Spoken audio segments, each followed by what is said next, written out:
Så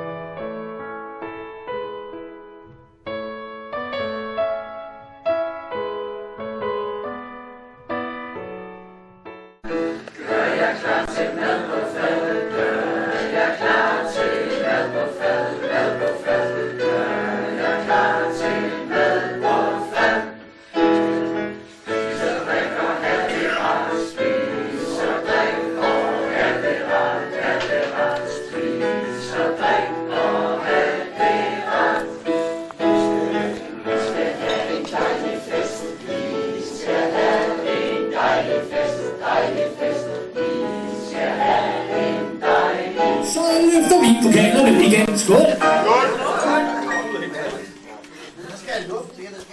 Vi kan se.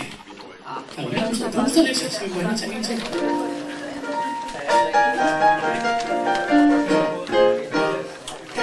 Karina grønne fingre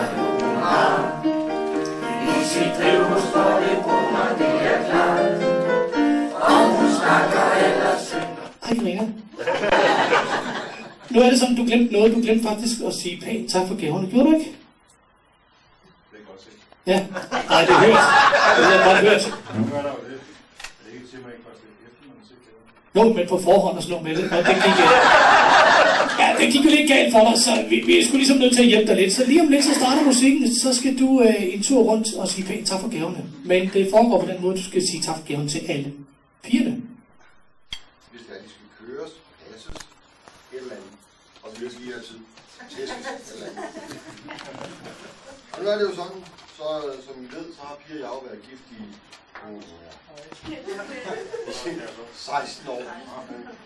Så inden jeg slutter, så vil jeg prøve at give jer lidt gode råd til, hvordan man kan prøve at klare sig igen.